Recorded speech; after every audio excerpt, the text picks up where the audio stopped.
What's up, everybody? Looks like we have a very busy Transformers Rise of the Beast news drop today coming from the other side of the globe.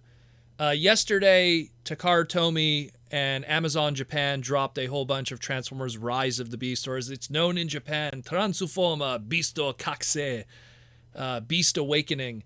They dropped a whole bunch of toys on Amazon JP, and today, overnight in Japan, they updated their Takara-Tomy Transformer website with a whole bunch of control art and profiles of all the characters.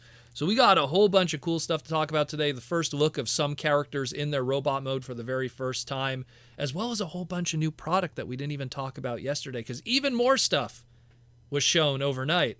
So let's get into that. A lot of cool stuff to talk about. We're going to try to break it down like we always do here on the Transformer Slag podcast. So let's jump into that. So this stuff, this art that we have here that we're going to talk about, I want to kind of preface this for a second. All of this stuff is control art. Now, control art, for people that aren't aware, we've talked about this on the past in the podcast, but control art really is art that is produced way early in advance before we have any kind of final renders in the movies and how the characters look in their final rendered design or animation that we see. And control art is done super in advance primarily for a multitude of reasons. One of them because it's going to be package art in some cases, but also it's going to be sent to third-party licensors. It's going to be sent to the people who are going to make t-shirts in Walmart. It's going to be sent to the people who are going to make the notebooks and the posters and everything that you might see in Target. It's going to be all kinds of different things, and they send these out to licensors because those licensors have to see what those characters look like, use that control art either as a basis, or they're going to use that control art directly for their product. They'll just copy and paste it on there. And they need all that time for themselves to manufacture those goods and have those goods ready for when the movie rolls out and everything is timed correctly. So sometimes you have control art that's made a year, 2 years in advance. And what we're looking at here today, while will be a very general idea of what a lot of these characters are going to look like, there will be some mild surface differences when it's all said and done, and you'll see when we get through some of these. I just want to say, like, one of the best examples, and we've talked about this before, was 2007's movie Megatron. That control art leaked in, I want to say mid to late 2006 of Megatron. Fandom just tore it apart, hated how it looked and everything. And even Michael Bay in an interview admitted, he's like, yeah, we saw that reaction. There was death threats. There was getting crazy. But when we took a look at it, we're like, you know what, maybe we could change up the head a little bit and make it look a little better. Also from a toyetic standpoint, maybe for Hasbro. Of course, that took a while to get updated too, because a lot of those toy designs were already set in stone. And we went from that Megatron design to the one that we have today, but you still see that old control art Megatron design sometimes on posters and other early control art stuff that did get licensed. So keep that in mind when we're looking at this stuff. It will not be the final renders, but you'll see what I mean when we get through it. So the first one we have is the Optimus. The Optimus, we've seen this art already in tons of different stuff. Hasbro product meetings and stock reports and Q stuff. So not too much new there. Same thing with the Bumblebee. The Bumblebee, those two were being shown to us very early on, even before we knew anything really of Rise of the Beast. But then we get into stuff here like the Mirage. So the Mirage is the first time we're seeing the control art for the Mirage. And you could already see the differences because we've seen Mirage in the Super Bowl trailer with Porsche and everything, and you could see already the differences now from Mirage, the control art and the early planning stages, to how that final render looks ultimately in the end. And keep that in mind, because when we're going to be looking at some characters that we're going to be seeing for the first time here today, they might end up looking slightly different than what we see here also. So another prime example of that. Also here we have Arcee. Again, we've seen Arcee already in different shots and everything through the trailers of Rise of the Beast, and you could see with this one here, there's slight differences here and there, the surface differences, but nothing too major. But you do see how much more detailed and nice those renders are in the movie, so it's going to be obviously slightly different when you're looking at control art. Here's Wheeljack.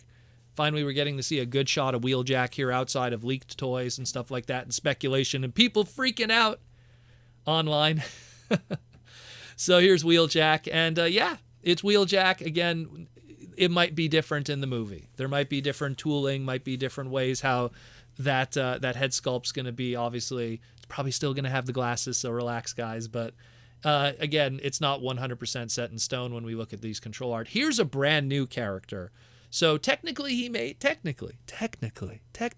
his debut in Revenge of the Fallen, if you want to count that character as being a sentient robot. And of course he had a toy in Revenge of the Fallen. And let's talk about Stratosphere. Now, this is the first time we're technically seeing his robot mode. We got to see the plain alt mode in the trailer, just the back of it where Bumblebee jumps out of it. You know what, when I looked at it, the first thing that clicked in my mind was that old Transformers 2010 Hunt for Decepticon Reveal of the Shield highbrow. Like it's very similar to that in terms of like, you know, the head sculpt and that kind of fighter pilot kind of look to him with a little mix of Revenge of the Fallen. Jetfire also kind of has the facial hair. I dig it. I think it looks really cool. I like that. Probably going to be a pretty cool toy if we ever do get one. So pretty awesome. Again, that's the first time we're seeing it. But again, keep in mind, guys, this isn't finally 100% how he looks. There might be little changes here and there when we see the animation model. And it's the same thing here. Look at Primal. Primal has a very, very Batman kind of looking design there. Almost, dare I say, an unintentional homage to Bat Primal, if anything, mixed with Gorilla Primal. But again, we've kind of seen a little bit how that robot mode looks already. So there is differences from that control art to the final model. But it is what it is. We have two Cheetor pieces of art here. Both of them, of course, are just the alt mode of the cheetah. We've seen these at different points. There was a zoo that had the art here. Same thing when we get to the Rhinox and the Air Razor. That was art that we saw on mugs that were leaked online, different posters and stuff. Nothing new there. The Scourge that we see here, when we get into the Terracons, that art too was found on the box art. It was found on a children's book. So again, you see where that control art kind of finds itself as a marketing tool all over the place. Let's get into some of the newer characters, and some of them that we have art and some of them we don't. We have Freezer here, not a Dragon Ball character, but a Terracon. So we got to see his box art somewhat cropped in his studio series, but now we have the full art here, so we get a full shot of how he looks.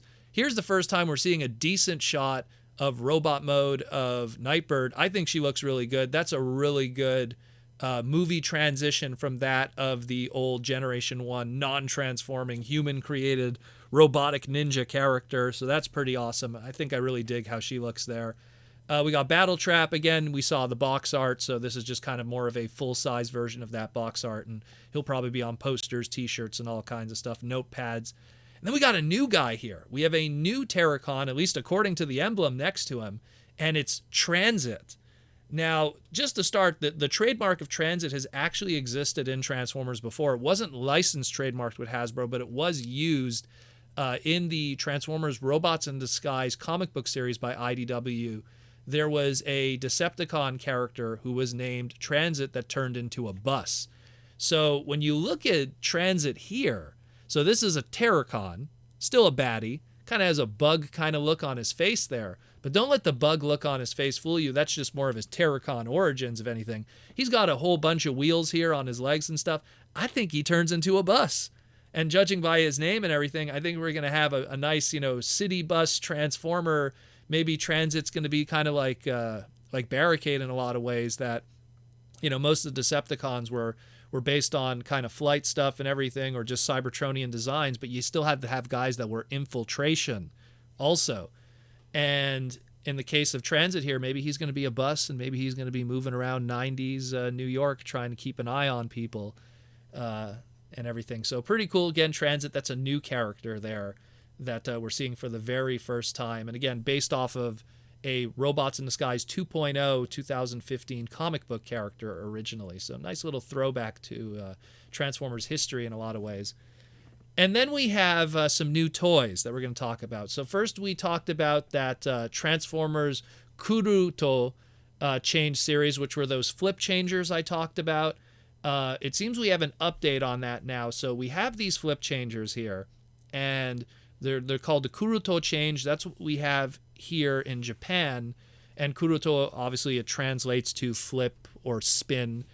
But now we're looking at the trademarks and the listings that we have on the Hasbro side of things. And I think that these Kuruto change, both the Bumblebee and the Nightbird are going to be what are called the flex changers. These we saw listings for Rise of the Beast flex changers.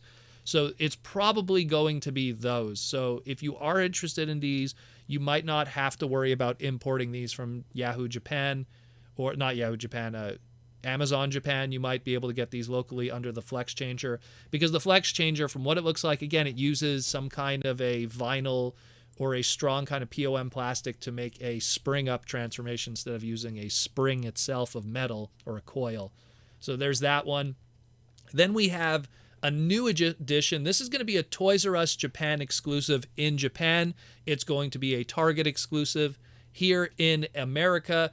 And while we got to see some of the images through Target and some reveals and everything, we didn't get to see all the images of the alt mode of the character and everything. And it's that of the what we know it as the Beast Weaponizers of Scorponok and Sandspear. This they're called the Awakening Change set, which is pretty much what the Primal Arrow Stripe and the Prime and Chainclaw set are also part of. So now we got to see Scorponok and Sandspear, but now we got a now full-blown photo shoot. And now it kind of dispels some confusion that we had, because when we saw the sword that was with Scorponok in that original image, we assumed that that's what Sandspear transforms into. We were wrong. That's actually Scorponok's tail, because now we have an alt mode shot too, and everything makes a lot more sense now in context.